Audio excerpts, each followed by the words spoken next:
Here's a question that crosses almost every working person's mind at some point. You send an email from your work account, maybe venting to a coworker, maybe job hunting, maybe just handling personal business on a slow afternoon. And then you wonder, wait, can my boss actually read that? The short answer is yes, under certain conditions. But the full answer is a lot more interesting. And knowing it could protect you in ways you never expected.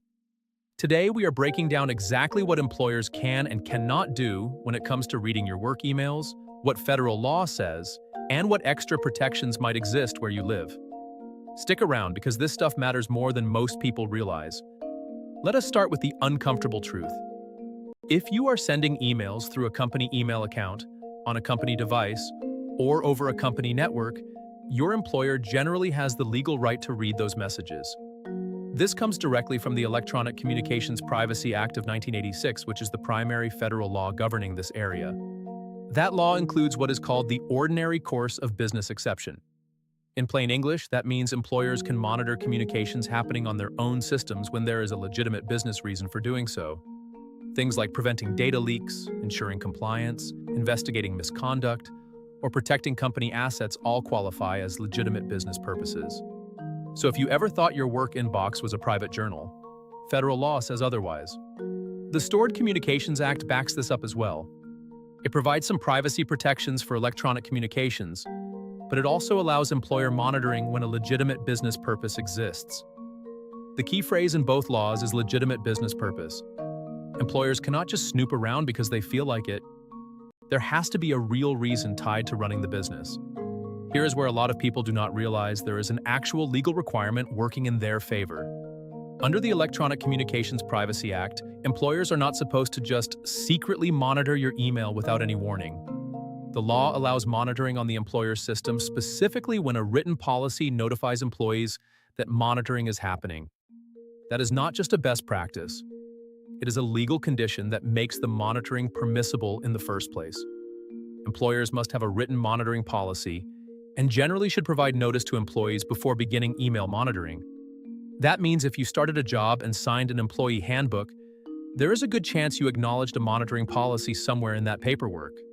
Most people skip right past it, but that acknowledgement matters enormously from a legal standpoint. It is what gives your employer the green light to monitor your communications on their system.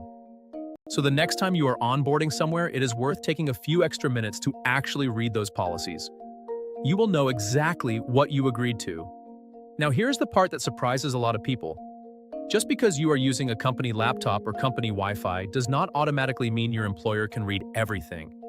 Employers generally cannot read an employee's personal emails, text messages, and social media posts without the employee's explicit consent, even when those personal accounts are accessed on a company-owned device.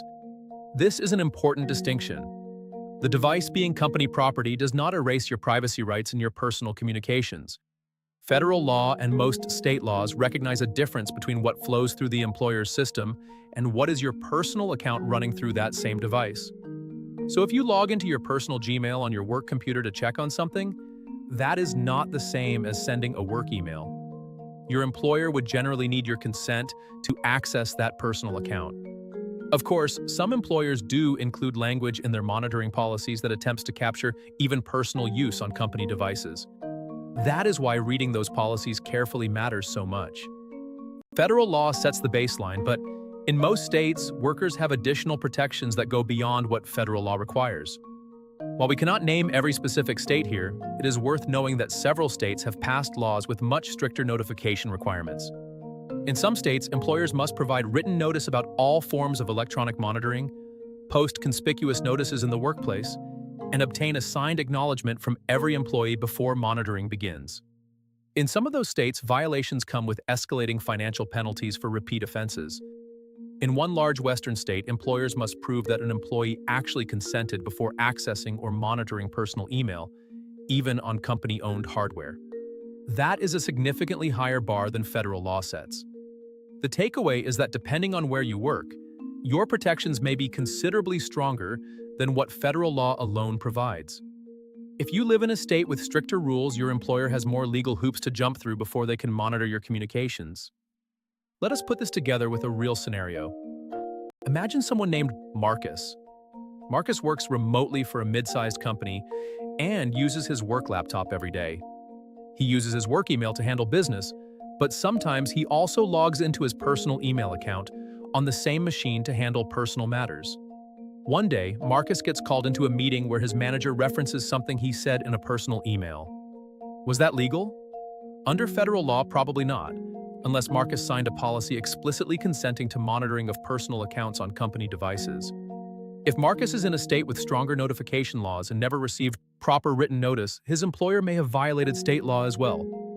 Marcus would have the right to ask to see the monitoring policy he supposedly agreed to, and if one does not exist or was never properly disclosed, that is a significant legal problem for the employer. Now you know the basics. Your work email on company systems can generally be monitored with a written policy in place. Your personal emails enjoy much stronger protections even on company devices. And depending on where you work, you may have additional rights under state law that go well beyond the federal minimum. Here is your action step. Read it. Understand what you agreed to. Go find your employee handbook or onboarding paperwork and look for any monitoring or technology use policy. Now you know the law. Hit like, subscribe, and share this with someone who needs to hear it. And drop a comment below with the legal situation you want us to break down next. The law affects every part of your life, and you might as well know how it works. Knowledge is the one thing they cannot take from you. See you in the next episode of Know the Law.